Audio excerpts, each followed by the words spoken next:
For that, two Czech Roma prisoners, Ignác and Frank Denhol, tried to escape in December 1942, the latter successfully, and a Polish Romani woman, Stefania Savurin, arrived on the 12th of February 1943 and escaped in April. 178. Joseph Mengele, the Holocaust's most infamous physician, worked in the Gypsy family camp from the 30th of May 1943 when he began his work in Auschwitz. 156. The Auschwitz Registry, Hauptverkehr, shows that 20,946 Roma were registered prisoners, 179, and another 3,000 are thought to have entered unregistered. 180. On the 22nd of March 1943, one transport of 1,700 Polish Sinti and Roma was gassed on arrival because of illness, as was a second group of 1,035 on the 25th of May 1943. 179.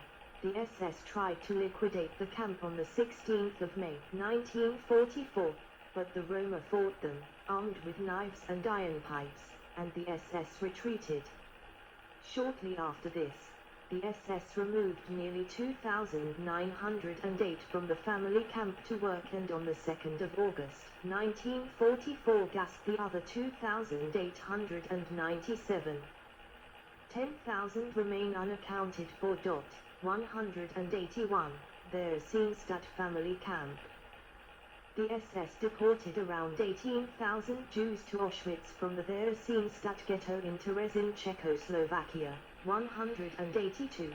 Beginning on the 8th of September 1943 with a transport of 2,293 male and 2,713 female prisoners. 183. Placed in Sector BI as a family camp. They were allowed to keep their belongings, wear their own clothes, and write letters to family. They did not have their hair shaved and were not subjected to selection. 182. Correspondence between Adolf Eichmann's office and the International Red Cross suggests that the Germans set up the camp to cast doubt on reports, in time for a planned Red Cross visit to Auschwitz, that mass murder was taking place there. 184. The women and girls were placed in odd-numbered barracks and the men and boys in even-numbered. An infirmary was set up in Barracks 30 and 32, and Barracks 31 became a school and kindergarten. 182. The somewhat better living conditions were nevertheless inadequate. 1,000 members of the family camp were dead within 6 months. 185. Two other groups of 2,491 and 2,473 Jews arrived from Theresienstadt in the family camp on 16 and 20 December 1943. 186. On the 8th of March 1944, 3,791 of the prisoners, men, women and children, were sent to the gas chambers. The men were taken to crematorium 3 and the women later to crematorium 2. 187. Some of the groups were reported to have sung Hatikva and the Czech national anthem on the way. 188. Before they were murdered, they had been asked to write postcards to relatives. Post dated to 27th of March. Several twins were held back for medical experiments. 189. The Czechoslovak government in exile initiated diplomatic maneuvers to save the remaining Czech Jews after its representative in Bern received the Wetzlar report, written by two escaped prisoners, Rudolf and Alfred Wetzlar, which warned that the remaining family camp inmates would be gassed soon. 190. The BBC also became aware of the report. Its German service broadcast news of the family camp murders during its women's program. On the 16th of June 1944, warning, all those responsible for such massacres from top downwards will be called to account. 191. The Red Cross visited their Seenstadt in June 1944 and were persuaded by the SS that no one was being deported from their 184. The following month, about 2,000 women from the family camp were selected to move to other camps and 80 boys were moved to the men's camp. The remaining 7,000 were gassed between 10 and 12 July. 192. Selection and extermination process. Gas chambers. The first gassings at Auschwitz took place on the 3rd of September 1941, when around 850 inmates, Soviet prisoners of war and sick Polish inmates were killed with Zyklon B in the basement of Block 11 in Auschwitz I. The building proved unsuitable, so gassings were conducted instead in Crematorium I, also in Auschwitz I, which operated until December 1942. There, more than 700 victims could be killed at once. 194. Tens of thousands were killed in Crematorium I. 49. To keep the victims calm, they were told they were to undergo disinfection and delousing. They were ordered to undress outside, then were locked into the building and gassed. After its decommissioning as a gas chamber, the building was converted to a storage facility and later served as an SS air raid shelter. 195. The gas chamber and crematorium were reconstructed. A reconstruction of Crematorium I Auschwitz I, 2014, 193, after the war. Dwerk and Van Pelt write that a chimney was recreated. 4 openings in the roof were installed to show where the Zyklon B had entered, and 2 of the 3 furnaces were rebuilt with the original components. 31. Hungarian Jews arriving at Auschwitz II, May/June 1944. Crematoria 2 and 3 and their chimneys are visible in the background, left and right. Jewish women and children from Hungary walking toward the gas chamber, Auschwitz II, May/June 1944. The gate on the left leads to Sector B, the oldest part of the camp. 196. In early 1942, mass exterminations were moved to 2 provisional gas chambers, the Red House and White House, known as Bunkers 1 and 2, in Auschwitz II, while the larger crematoria, 2, 3, 4, and V, were under construction. Bunker 2 was temporarily reactivated from May to November 1944, when large numbers of Hungarian Jews were gassed. 197. In summer 1944, the combined capacity of the crematoria and outdoor incineration pits was 20,000 bodies per day. 198. A planned 6th facility, Crematorium 6, was never built. 199. From 1942, Jews were being transported to Auschwitz from another German-occupied Europe by rail, arriving in daylight convoys. 200. The gas chambers worked to their fullest capacity from May to July 1944, during the Holocaust in Hungary. 201. Aerial spur leading to Crematoria 2 and 3 in Auschwitz II was completed that May, and a new ramp was built between sectors B and BII to deliver the victims closer to the gas chambers, Imagest upright. On the 29th of April, the first 1,800 Jews from Hungary arrived at the camp. 202. From the 14th of May until early July 1944, 437,000 Hungarian Jews, half the pre-war population, were deported to Auschwitz, at a rate of 12,000 a day for a considerable part of that period. 124. The crematoria had to be overhauled.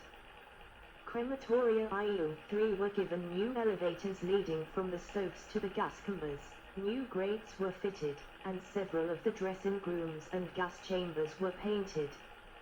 Cremation pits were dug behind Crematorium V.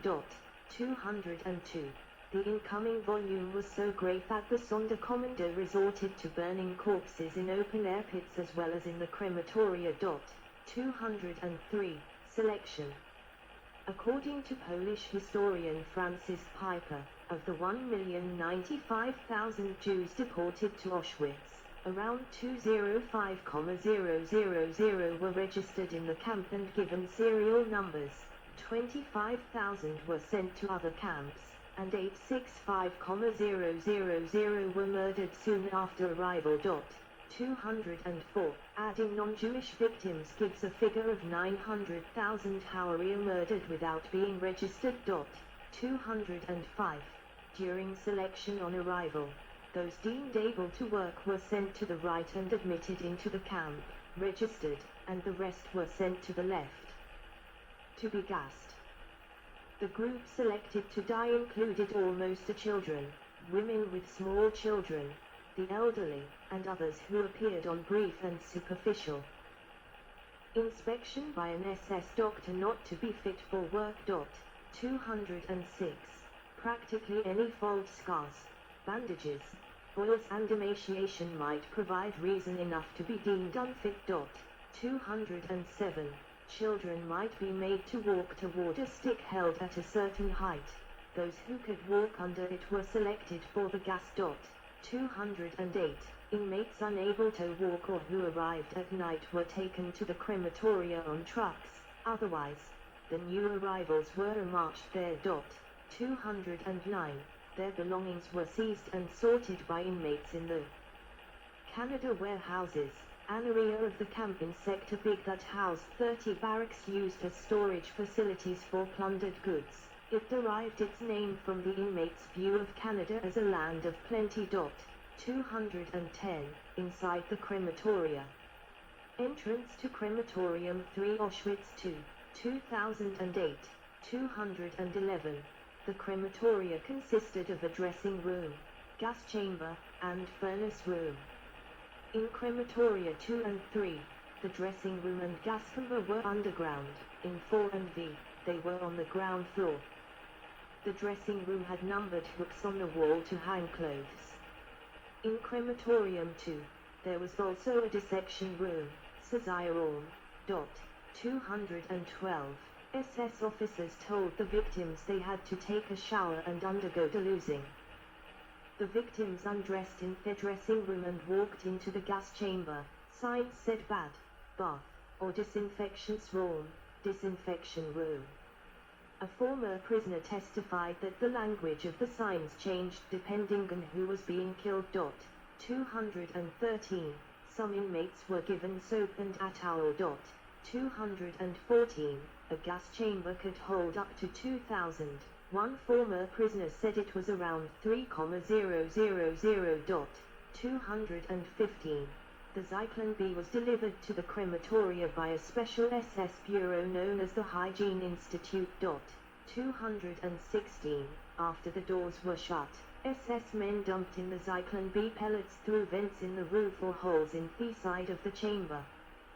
The victims were usually dead within 10 minutes. Rudolf Host testified that it took up to 20 minutes.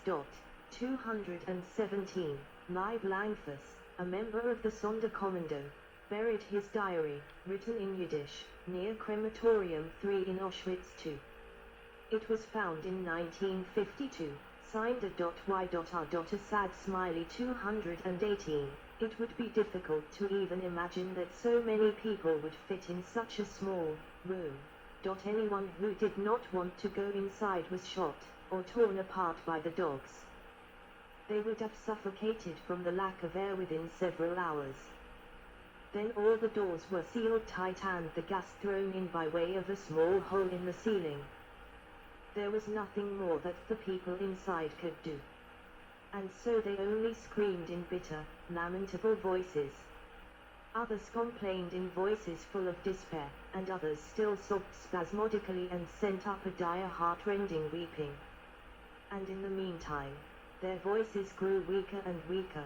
Because of the great crowding, people fell one atop another as they died, until a heap arose consisting of 5 or 6 layers atop the other, reaching a height of 1 meter.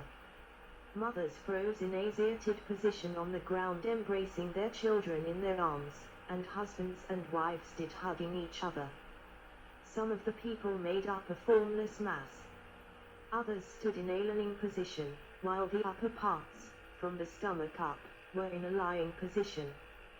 Some of people had turned completely blue under the influence of the gas, while others looked entirely fresh, as if they were asleep. 219. Use of corpses. One of the Sonderkommando photographs, women on their way off gas chamber, Auschwitz 2 August 1944. Sonderkommando wearing gas masks dragged the bodies from the chamber. They removed glasses and artificial limbs and shaved off women's hair.